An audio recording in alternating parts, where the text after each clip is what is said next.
Joining us now, Congressman Chris Stewart from House Budget and Fox News contributor Deneen Borelli. The stories this year, 2021, it's good to see you both.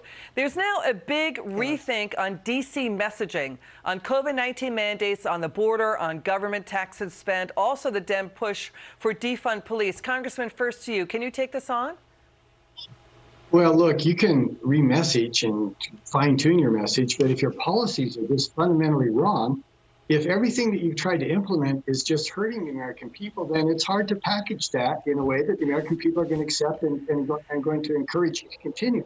Whether it's COVID and whether it's the mandates, that people feel the heavy hand of government saying, look, I'm vaccinated. I think people should be vaccinated.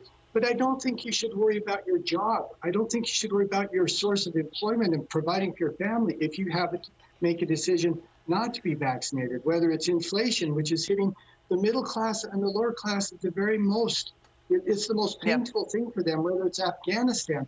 I mean, the list goes on as you did, Liz, as you began the program, and you can repackage this however you want, but you can't turn a pig into something beautiful if it's just not. Yeah, and now we've got breaking news, Deneen. California is going to institute a statewide mask mandate. We have the Supreme Court upholding the New York state basically vaccine mandate. It has no religious exemptions. We know COVID deaths, Deneen, are hitting 800,000. But vaccines and treatments are on the rise. Your reaction to a worker shortage has some of the largest U.S. hospital systems, Tenet, HCA, Cleveland Clinic, saying, you know what, we're not going to do vaccine mandates. We need our workers. This is after a federal judge temporarily enjoined the Biden mandate for healthcare workers. Your reaction? Well, note to self for everyone, Democrats don't care about the consequences of their failed policies, which are harming Americans across the board. People don't like being told what to do, Liz, and I'm hearing it locally in my community where parents are standing up, they're pushing back. People are more vocal than they have ever been before because now these harmful policies are on their doorstep and they are harming their families. We're talking about people who cannot go to work because of these mandates. We have the from on high, the mandates trying to come down from Washington to impose upon businesses. Americans are about freedom and liberty. They don't like being told what to do, and we are seeing it across America. You know, we've got, to Deneen's point, in a new ABC Ipsos poll found, Congressman, that more than 7 out of 10 disapprove of the president's job on crime, on gun violence, on the economic recovery, 40-year high in inflation. They want to dump trillions of dollars more on top of a supply chain that's been locked up, that's in crisis, right? So pouring more money into a system. You know, the polls are getting stickier for the president the more inflation gets stickier. But the White House keeps saying, as the vice president did today, that the Biden agenda is fully paid for. Americans know that it's paid for via higher taxes, higher spending, and higher inflation. Democrat Senator Joe Manchin is balking at this. What do you say? Well, and besides that, they're not fully paid for. They're just not. As the new score came out today, it's going to add an additional $3 trillion to our debt. And the numbers on this are just frightening. They should frighten every American. The Democrats in Congress and in Washington in the last year and a half have spent almost $13 trillion.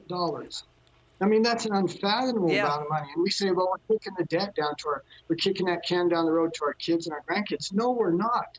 There's no way in the world we get to our grandkids if we're spending at that type of rate. That is a problem that will be corrected in the short term, and it will be very painful for us as we finally are reconciled to the fact that we can't spend that kind of money. Okay. You know, Deneen, the former President Trump, he may run again. He's saying the U.S. is weaker now. We started the year with the Capitol riots. There's uproar over that. There's uproar over that PowerPoint presentation, you know, talking about how to, you know, fight back against the vote.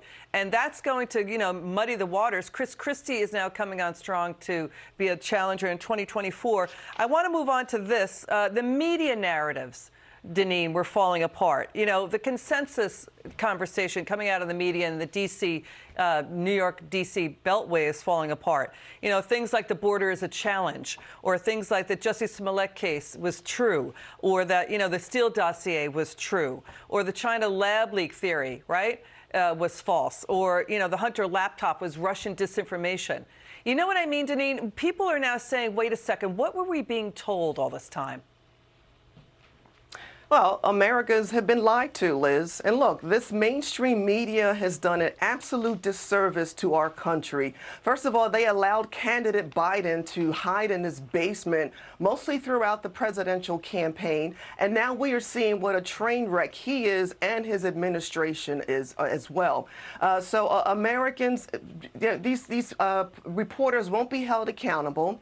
They're harming the country, and they are doing a major disservice to Americans. Congressman Chris Stewart, Deneen Borelli, thanks for joining us. That was a great conversation.